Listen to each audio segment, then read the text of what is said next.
Ya, қайырлы таң, қайырлы күн, қайырлы кеш. Бұл видеомейкер каналы, есімім Айдос. Сіздермен бүгін біз қолымыздағы телефон арқылы қалай видео монтаж жасау керектігін үйренетін боламыз. Яғни Instagram, YouTube, ВКонтакте сияқты желілерге өз қолымызбен видеоны ықшамдап, монтаждап үйренетін боламыз. Ол үшін бізге KineMaster бағдарламасы көмектесетін болады.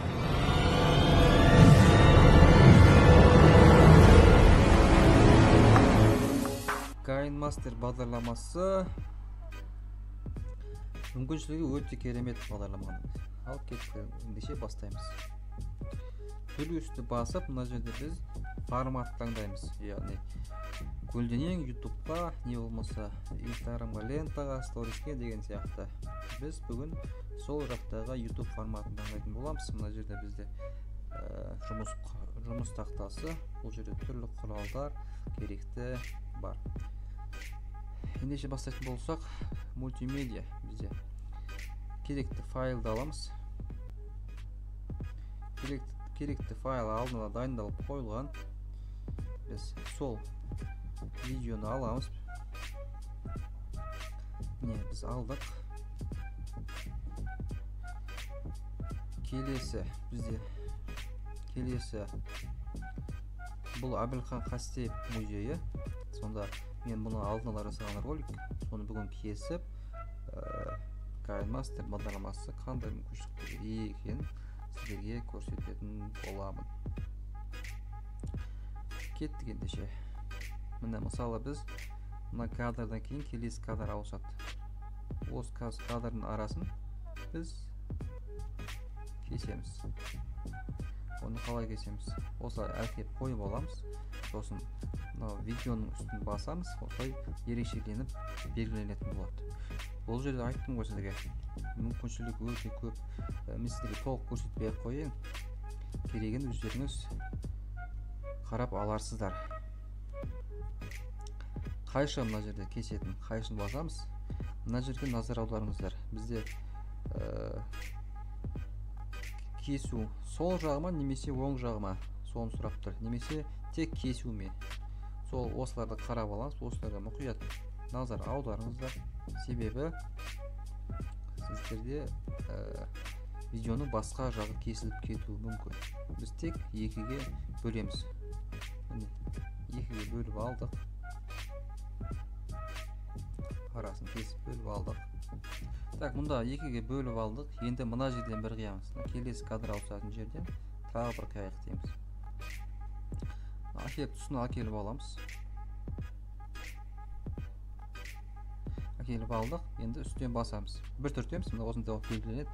Тағы да мына жерде қиямыз. Міне. Қидық.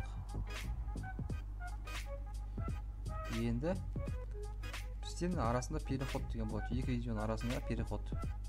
Переход қалай істелінеді? Екі видеоның арасындағы нүктеге басамыз, батырмаға. Мына жерде бізде түрлі переходтар бар. Арасынан қалағаныңызша таңдап аласыздар. Мысалы ретінде айтатын болсақ, мысалы 3D деген бар мына жерде. Переходтар қойып алдық. Енді бізде қараңыздар. Видео мына переход. Бір видеоны екінші видеоға өткен кезде андай эффекттер пайда болады. Түсіндіңіздер ба? Дәл осы секілді сіздер түрлі видеоларды жасай аласыздар. Бұл жерде мүмкіншіліктер өте көп. Осылайша сіздер түрлі әр керекті жерде кесіп, келесі тағы да видео қосатын болсаңыздар, мультимедианы басып, осы жерден қалаған видеоларыңызды алып тағы да қоса аласыздар. Енді келесі бізде астына аудио басасыздар. Мына жерде қараңыздар. Диктофонмен жазуға болады. Өзіңіздің телефоныңыздағы қалаған әнді қойға, музыканы қойға болады.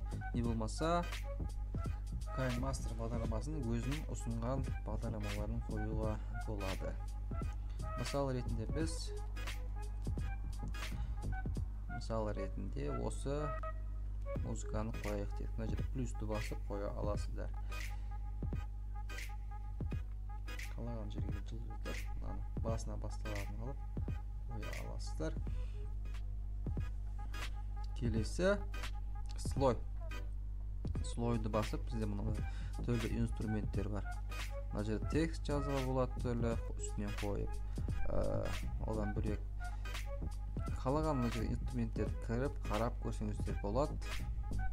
Мүмкіншіліктер өте көп бұл бағдарламада. Осылайша видеоңызды құрастырып біткеннен кейін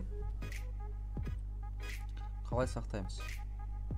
Мұнда сол жақ бұрышта үш нүкте бір-біріне қосылған тұр. Осының үстінен бассақ, бізде мынандай парақша бет шығады. Мына жерде сапасы шығады, сапасын қоясыздар. Мына жерде HD 720 1800 деген сияқты пиксельдер. Яғни бұл видеоның сапасына тікелей әсер етеді. Осы реттеп болғаннан кейін экспортты басасыздар.